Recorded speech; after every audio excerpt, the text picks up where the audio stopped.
I've mentioned a few times here on the channel that the third episode of Appendix N Adventures was supposed to be a review of the Swords trilogy from Michael Moorcock's The Coram Chronicles. And I still want to make that video. The thing is, I really love the Swords trilogy. It's one of my favorite fantasy series of all time. And I really want to do that series justice with my review.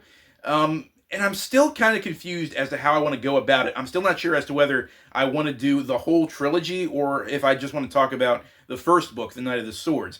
Either way, it would take a little more energy out of me. It would require a little more research on my part because, like I said, I want to do these books justice.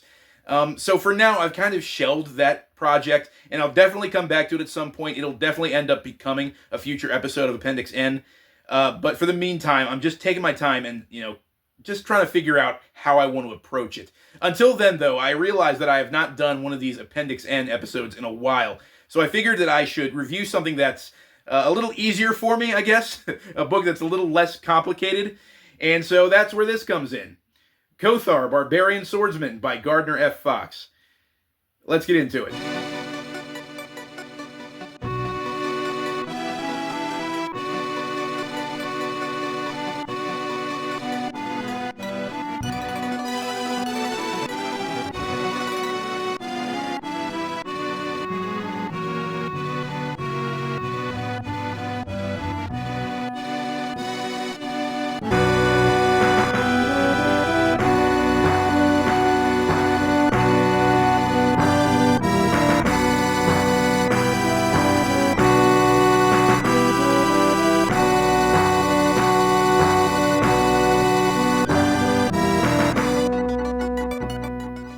Hail, fellow travelers, I'm Tim from Secret Fire Books, and welcome to another episode of Appendix N Adventures, where I review fantasy novels and give you the good, the bad, and the Gygaxian, the elements that inspired Gary Gygax, Dungeons & Dragons, and the world of fantasy role-playing games. This time I'm talking Kothar, Barbarian Swordsman by Gardner Fox.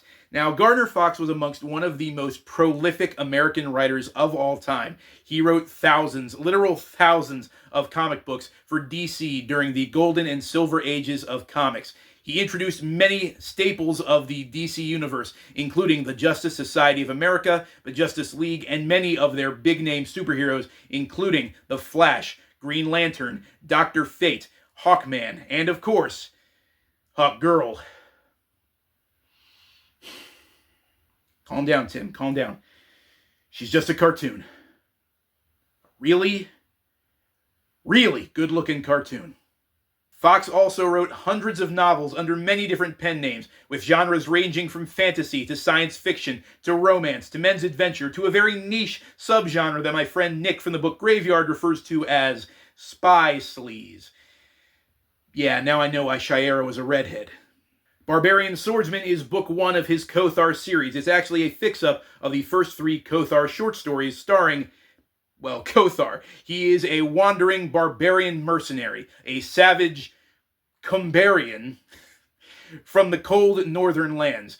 As he makes his way, cutting a bloody swath through this ancient, timeless realm, Kothar's only consistent companions are his horse, Grayling, and his sword, Frostfire, gifted to him by an ancient undead lich, and with it came a curse. So long as he wields the sword, he shall never know glory, never know riches. His only wealth and fame shall be the sword itself. Alright, let's get right into it. What did I think about Kothar, Barbarian Swordsman? Well, first of all, what did I like about it?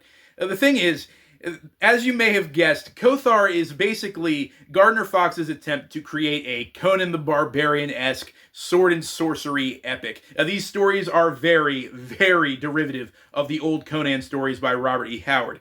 That said, this book was a lot better than I think it had any right to be. It is surprisingly well written. Now, obviously, Gardner Fox was not the poetic wordsmith that Robert E. Howard was, but he's still a very solid writer. The thing is, I think he's very good at plotting out his stories, giving them a very satisfying beginning, middle, and an end.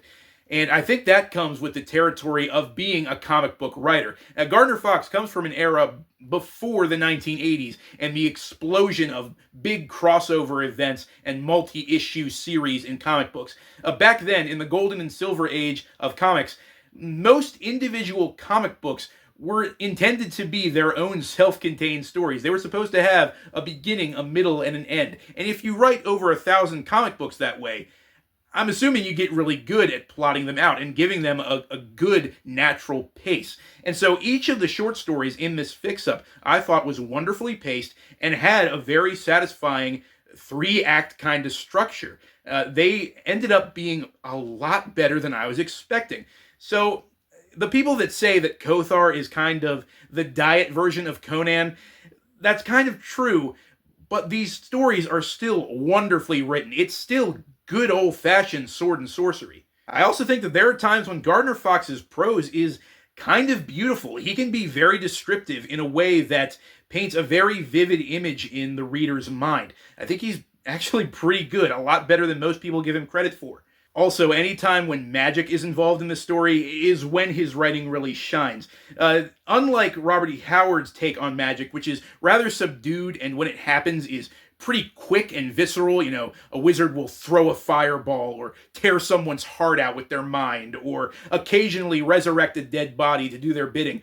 But in Kothar, magic is something that twists and contorts the fabric of reality. These wizards are bending existence to their will, and it creates these incredible dreamscapes that feel like they came straight out of a Michael Moorcock novel. It's as if you're dropping a Conan-like barbarian hero into the world of Elric or the Coram Chronicles or something like that. It gives this weird juxtaposition that I think actually works very, very well. Is it anything deep? Is it anything that's going to blow you away and make you see the fantasy genre in a whole new light? No, absolutely not. But it's popcorn fiction. These are stories that you can sit down, you can finish them in one sitting and think to yourself, yeah, that was a really good time. I enjoyed myself with this. But what didn't I like? Well, even though I think some of the stories can be very imaginative at times, I can't say the same thing about our main character, Kothar. He is very much the sort of off-brand Temu version of Conan the Barbarian. The funny thing is, he's a lot more like Arnold Schwarzenegger's version of the character in the Conan movies than the original Robert E. Howard Conan. So if you love those movies and you want a series of books about a sort of stoic, meat-headed character like Arnie's version of Conan, you'll probably love the Kothar books. But there's not a lot going on with Kothar. He's a big, tough barbarian. He's got big muscles. He swings around a sword. He kills monsters, saves pretty women. He steals the treasure, which he's not allowed to keep because he has some kind of curse placed on him. But that's about it. There's not a lot of depth with this character. And the thing that really bugs me is that he's really kind of stupid. While Conan, Robert E. Howard's version of Conan, was this very intelligent, strategically minded character, Kothar is kind of dumb. He's kind of a big himbo. He usually leaps before he looks, if you know what I mean. And what really bugs me is that he refuses to get rid of this curse that's placed on him. His sword, Frostfire, has this enchantment on it that will ensure his victory in battle. But so long as he wields it, he will never know wealth. So long as he carries Frostfire, it will be the only riches he ever possesses. And the thing is, for most of the stories, Kothar is this penniless wanderer who is always scrounging for food and drink.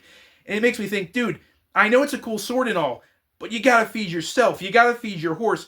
Why don't you just sell Frostfire, use some of the gold to buy yourself another non-enchanted sword, and then just go on to greater wealth and fortune from there? I guess he just really likes that sword. It's a really cool sword, I guess. The other thing that bugged me is that occasionally Gardner Fox will use these kind of big archaic words, I guess to sound more prosaic in his writing, but they don't always fit what's going on in the story. And in fact, I don't think he knew what some of these words really meant. For example, there's this one passage where Kothar is in this labyrinth and he gets attacked by a skeleton, this animated skeleton, and he's wrestling with it and it's sinking its teeth and its fangs and its claws into his flesh. And the narration says, "Yet his brain told him there was no going back. It was win out over this shibboleth or perish." And I had to look up that word, shibboleth, because I'd never heard of it before. And I went ahead and wrote the definition down here in my notes. Shibboleth. A custom, principle, or belief distinguishing a particular class or group of people especially a long-standing one regarded as outmoded or no longer important. That's not another word for skeleton. Now let's talk about the Gygaxian. What elements from this book inspired Dungeons & Dragons and fantasy role-playing? Well, like I said, Kothar being this big, knuckle-headed bruiser kind of character, I think definitely fits the archetype of the Barbarian character class. And a lot of people will tell you that the Barbarian class was based on Conan, but as I pointed out earlier, Conan is a very specific kind of barbarian. He's a thinking man's barbarian. Kothar is definitely not that. There's not a lot going on in his brain. Like I said, he leaps before he looks. He's all about the physicality. He's all about the action. Intelligence is his dump stat, if you will. And nothing says intelligence is my dump stat like a power gamer playing a basic human barbarian with a longsword who never stays in one place for long, running around, killing everything in his path, wasting all of his money on wine and women, essentially trying to win a cooperative role-playing game. Look, I'm not saying that Kothar definitely inspired the barbarian class. What I am saying is that he definitely inspired Munchkin. Joseph Reed's books, you owe an apology to Conan, because it's Kothar, not Conan, who is the one true greatest murder hobo of all time. Literally.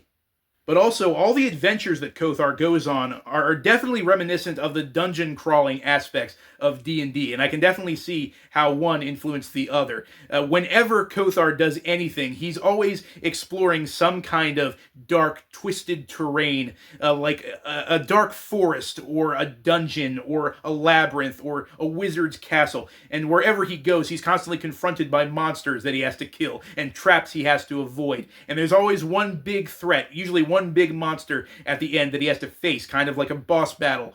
And so, yeah, the structure of these adventures, I think you could apply to your own homebrew role-playing game adventures, and they'd work pretty darn well. At the very least, they'd work better than applying some of those Conan storylines to an adventure game. I once ran a Zuthal of Dusk campaign for some of my students, and it did not go well. So many people died. So many people died. But that is going to be it for this episode of Appendix and Adventures. Guys, let me know in the comments below, have you read Kothar, Barbarian Swordsman, or any of Gardner Fox's other sword and sorcery stories? Let me know what you thought of them. Regardless, I hope you'll join me for the next episode of Appendix and Adventures when that one finally rolls around. Until then, as always, farewell and keep reading.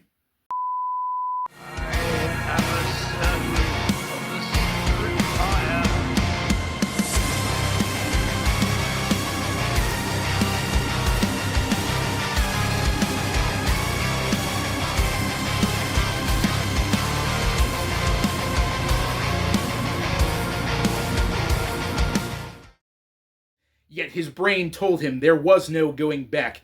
It was win out over this shibboleth. You keep using the word. I do not think it means what you think it means.